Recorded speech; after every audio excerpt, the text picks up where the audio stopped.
நீங்க இங்க உட்கார்ந்து இருக்கிற எல்லாருமே கிராமப்புறத்தவர்கள்னு சொன்னாரு. இந்த ஒரு உதாரணத்தோட முடிக்கிறேன்.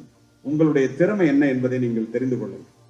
அஸ்தினாபுரம் காடு, துரோணாச்சாரியார், 105 பேர் மாணவர்கள், 5 பேர் பாண்டவர்கள், 100 பேர் கௌரவர்கள். உங்களுக்கு தெரியும், வில்வித்தையிலே சிறந்தவன் அர்ஜுனன் என்று தேர்வு செய்து நடந்து போகின்றார்.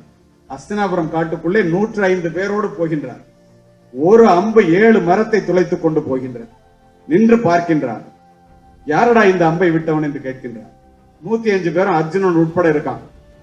அம்பு வந்த திசையிலே அத்துணை பேரும் சென்று பார்க்கின்றார்கள். அங்கே ஒருவன் நின்று கொண்டிருக்கின்றான்.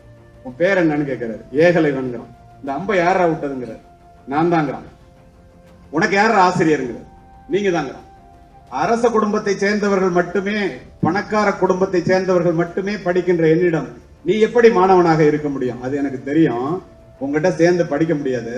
நான் ஓரமா இருந்து ஒளிஞ்சிருந்து பார்த்து உங்களுடைய உருவத்தை களிமண்ணால செஞ்சு நித்தம் ரத்த வேர்வை சிந்த நான் கற்றுக்கொண்ட கலை இதுங்கிறான். உனக்கு வேற என்னடா தெரியும்னு கேட்கிறேன்.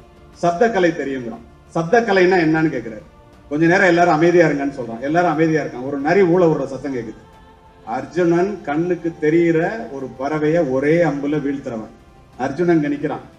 சப்த கலை தெரியும்னு என்னங்கிறாரு. சப்த கலைன்னா துரோணாச்சாரியார் ஏகலைவன்ட்ட ஒரு நரி ஊழ விடுற சத்தம் கேக்குது. சத்தம் வந்த திசையிலே அம்பு விடுகின்றான். அம்பு சென்ற திசையிலே அத்துணை பேரும் சென்று பார்க்கின்றார்கள். கண்ணுக்கு புலப்படாத இடத்திலே இருக்கின்ற நரி ஏகலைவன் விட்டு அம்பு தைத்து இறந்து கிடைக்கிறது.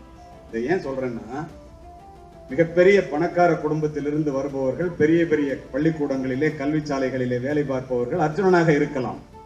ஏழை குடும்பத்திலிருந்து வருகின்ற, ஏழைகளுக்காக ஆசிரியர் பணி செய்கின்ற நீங்கள் யாராக இருந்தாலும் கண்ணுக்கு புலப்படாத இடத்திலே இருக்கின்ற ஏகலைவனுக்கு உரிய திறமையும் தகுதியும் உங்கள் அத்துணை பேருக்கும் இருக்கிறது என்பதை தயவு செய்து ஒருபோதும் மறந்து விடாதீர்கள். அதுதான் உண்மை.